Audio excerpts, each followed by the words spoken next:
agradecer o convite de estar aqui através de uma única pessoa, que é o José Aníbal, que é o presidente do Instituto Teotônio de Vilela, porque tem tantas autoridades que eu gastaria meu tempo aqui se eu tivesse que passar em revista todas elas.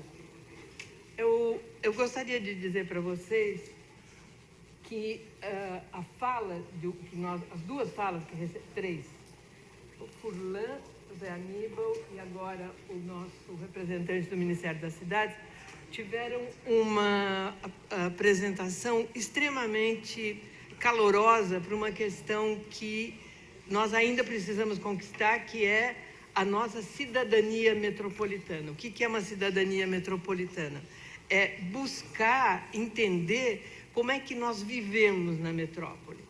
Porque viver no município, todo mundo aqui tem... Melhorou? Todo mundo tem clareza, né, do que se trata.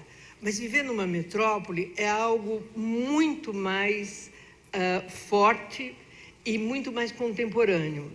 Hoje, sabemos que as pessoas vivem num município, trabalham em outro e provavelmente vão estudar em um terceiro município.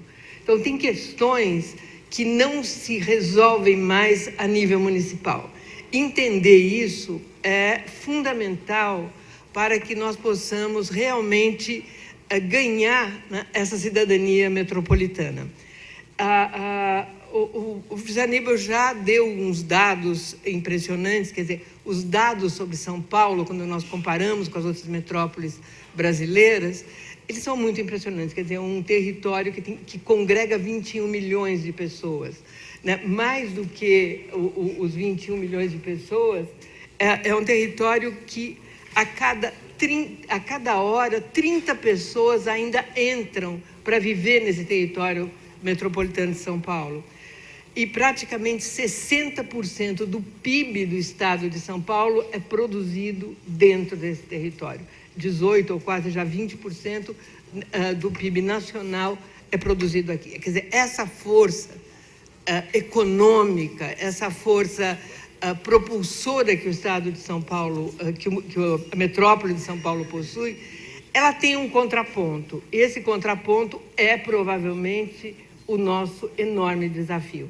Desses 21 milhões de pessoas que vivem na região metropolitana de São Paulo, 2 milhões vivem quer dizer, habitam essa cidade, habitam essa metrópole abaixo da linha de pobreza.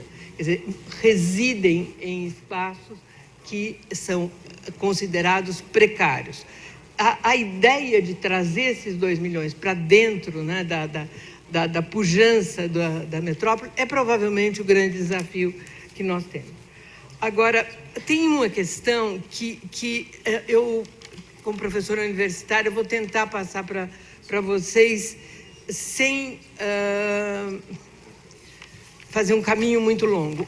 O que é a região metropolitana de São Paulo? São 39 municípios organizados em uma espécie de grande cartografia, né, com limites precisos, etc., que são os municípios. A Constituição de 88 deu um enorme espaço para o município. O município ganhou importância. As pessoas vivem no município. Era o lema, era o mantra daquele momento dos anos 80. Nós somos indivíduos municipais. Eu acho, essa é uma opinião a ser discutida, que nesses anos pós-88, nós somos pessoas que vivemos na metrópole. Ou raramente nós encontramos alguém que não circula dentro do espaço metropolitano. E o que significa circular dentro do espaço metropolitano? Significa que o município aonde o indivíduo vive, né, aquele indivíduo que é munícipe, ele precisa, para cumprir todas as suas funções e aproveitar a sua vida metropolitana, a grandeza de viver numa metrópole, ele precisa poder ter acesso aos lugares. Então, a mobilidade se tornou um elemento fundamental da vida metropolitana. E, para isso, é necessário que o governo do Estado entenda que as políticas públicas de organização da metrópole, elas passam por uma visão desse conjunto. Cada município não está decididamente em cima de uma nuvem, que a linha administrativa daquele município acabe nele. Ele tem que olhar para o município que está imediatamente adjacente, ele tem que olhar para o município onde está o hospital especializado, ele tem que olhar para os municípios onde estão os aeroportos internacionais, ele tem que olhar para os lugares onde o emprego está sendo oferecido, ele tem que poder circular dentro desse território. E essa questão, ela é uma questão que, se qualquer país que a gente vá hoje em dia, as grandes metrópoles, a palavra que ganhou força é a palavra rede. A ideia de funcionar em rede se tornou um elemento fundamental. Funcionar em rede significa que não precisa ter tudo no município de Barueri. Uma porção de funções podem estar nos outros municípios, desde que eu tenha acesso a esses municípios. Tanto que o Estatuto da Metrópole, já mencionado aqui pelo representante do Ministério das Cidades, ele traz uma questão que eu acho fundamental e que é a ponta do iceberg dessa questão que eu estou dizendo de você poder se movimentar na metrópole, alcançar os lugares que oferecem aquilo que você está precisando, que é o bilhete único metropolitano. Essa é uma demanda absolutamente fundamental e que pode ser organizada num curto prazo para que a gente possa circular de maneira barata, de maneira acessível, dentro desse território que oferece tanto. Então, se você quer frequentar um hospital, um cinema, uma universidade, um teatro, etc., quer dizer, as mais variadas necessidades que você vai ter na tua vida cotidiana, como um forró. Um forró. Eu cito futebol, né? Porque as grandes arenas nem sempre estão distribuídas. Então, se você quer assistir uma partida de futebol, o Brasil vai jogar no Itaquerão, você pode ir ao Itaquerão e voltar com um bilhete único. O bilhete único vai ser uma espécie de salvo-conduto, quer dizer, para você poder circular dentro dessa metrópole, que ela sim guarda as possibilidades de uma vida muito mais promissora e moderna do que você ficar exclusivamente voltado para a tua organização administrativa municipal. Por outro lado, essa possibilidade de usufruir o global, ela obriga as prefeituras dos municípios a organizar o local. Nunca o local teve tanto peso como quando, a partir da organização do global, se tornou tão forte, tão imperativa para todo mundo. Hoje a vida se dá dentro de um padrão local e um padrão global, aonde você distribui as suas atividades.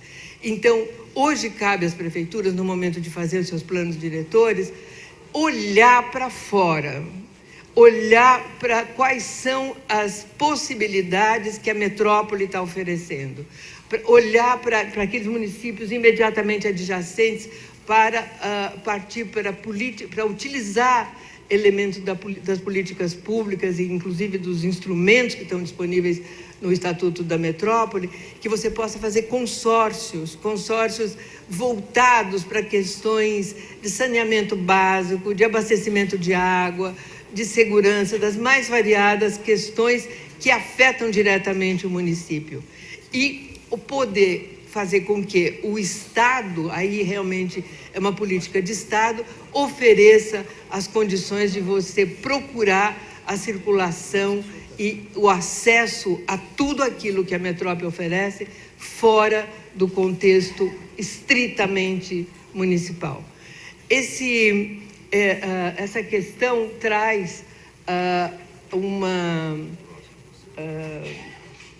exemplos muito interessantes. O mercado comum europeu, que eu acho que é uma decisão de política que fala do mundo moderno, a primeira coisa que se organizou dentro do mercado comum europeu, esse que a Inglaterra agora está saindo dele, por outras razões, criou um banco e linhas de financiamento para que todos aqueles países que passassem a compor, né, a grande família que é o mercado comum europeu, pudessem fazer obras, né, de adesão ao mercado comum, que facilitasse a entrada no mercado comum.